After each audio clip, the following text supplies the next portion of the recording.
Hello, my name is Chris. I'm a retired Canadian pharmacist.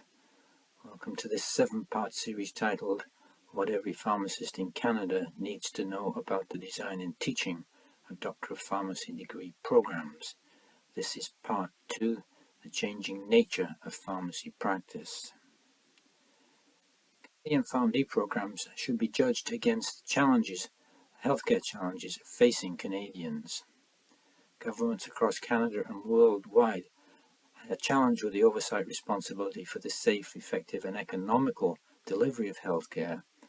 But in these days, that's in the face of ever-increasing population sizes, ever-increasing prevalence of disease, and ever-increasing healthcare costs.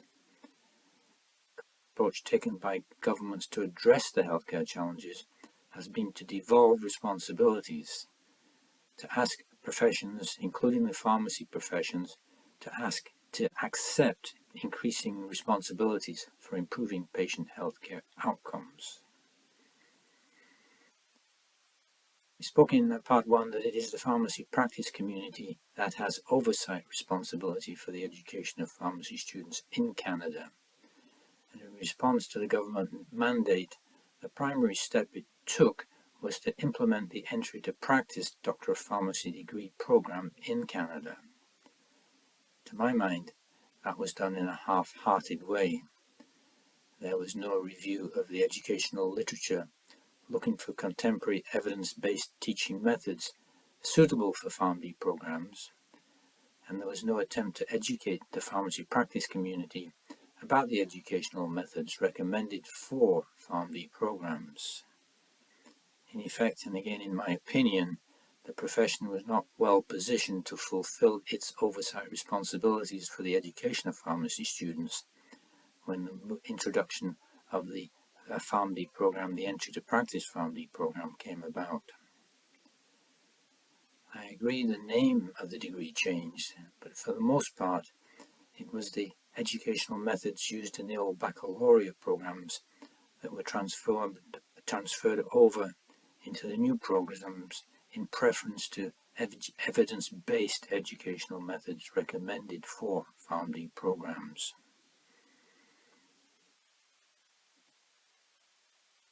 There's scant evidence in the literature of improved healthcare outcomes since the introduction of the Entry to Practice Pharmd program.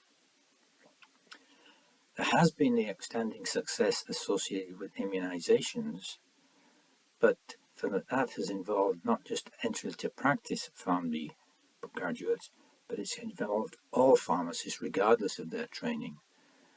So the improvement in health outcomes associated with improved vaccination rates can't be attributed to the new degree program.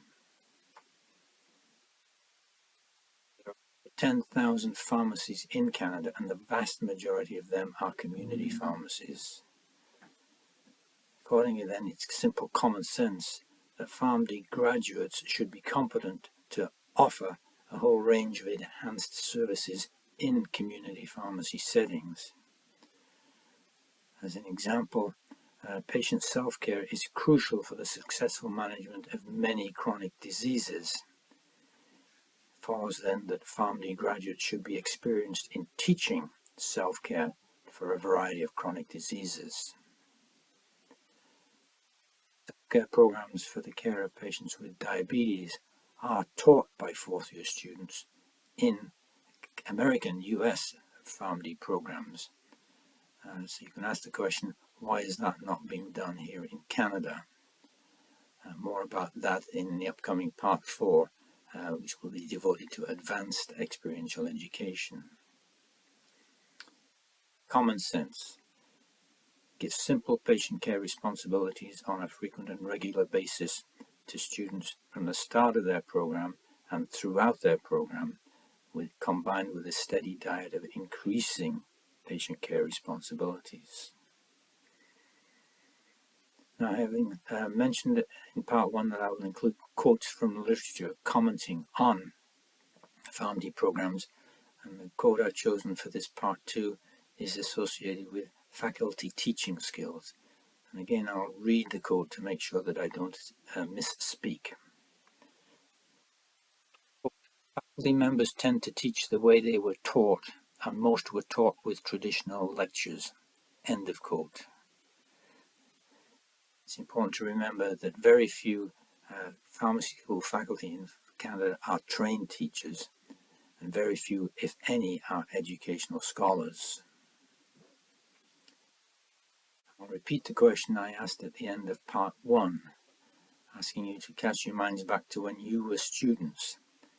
Do you think you would have benefited if you had been given an opportunity on a frequent and regular basis throughout your program to spend time in practice sites with your sleeves rolled up?